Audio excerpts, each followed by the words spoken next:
नमस्कार। गाज माता की कहानी।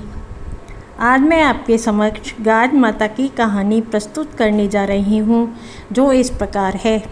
भादों गरजी, बामनी गाज लेकर आई। बामनी राजा नल के महलों में गई। रानी रानी गाज ले लो। रानी बोली, इसमें क्या होता है? बामनी बोली, होता क्या है, 2.5 पाव का रोट होता है।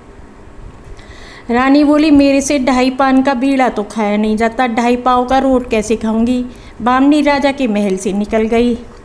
धीरे धीरे राजा नल पर गरीबी आ गई। वे इतने निर्धन हो गए कि खाने को दाना तक न रहा।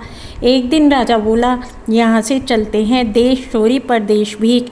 पहले राजा अपनी बहन के घर गया। दरबारी इससे बोला, मेरी बहन से कहो तेरा भाई आया है। बहन बोली, कैसे भेष आया है? दरबारी बोला, फटे टूटे वेश आया है। बहन ने कहा, पुराने घर में ठहरा लो।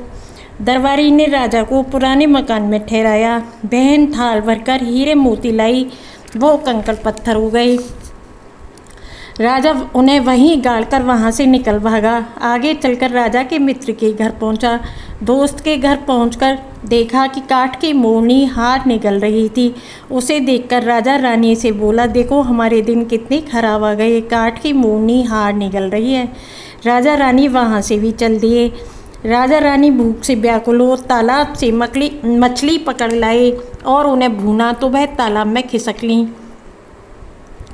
चलते चलते एक तेली के घर गए, वहाँ नौकरी करने लगे। भादों गरजी, बामनी तेलिन के घर गाज लेकर आई। रानी बोली, हमें गाज दे दो। बामनी बोली, 2.5 पान का बीड़ा तो तुमसे खाया नहीं जाता, तुम 2.5 पाव का रोट कैसे खाओगी? बामनी बिना गाज दिए चली गई। फिर रानी ने कंबल में से धागा निकालकर गाज बांध ली। रानी तेलिन से बोली, आज हमें जौ न देकर तेल और गेहूँ दे देना। रानी ने गाज खोली। राजा के दिन बदल गए। एक दिन तेली शहर पांसे खेलने जब बाजार जा रहा था तो राजा बोला, मेरे पांसे ले जाओ। जब ये पांसे फेंको तो कहना, चल नलुआ के पांसे। इस प्रकार तेली खेलता गया। राजा मगध ने पूछा, ये तुम खेलता गया और जीतता गया। राजा मगध ने पूछा, ये तुम किसके पांसे लाए हो? तेली ने कहा, ये पांसे राजा नल के हैं।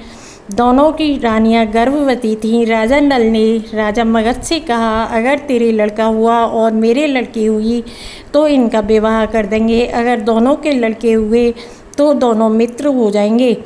अब समय बीतने के बाद राजा ने रानी से कहा, अब अपने देश को चलने के लिए चलते हैं। और वो चलने लगे। तालाब के पास आए। तालाब में से मछली निकलकर उनके पाँव में लिपटने लगी। मित्र के घर पहुंचा तो काठ की मोहनी हार उगलने लगी। राजा अपनी बहन के घर पहुंचा तो थाल भरे कंकड़ पत्थर हीरे मोती हो गए। फिर राजा अपनी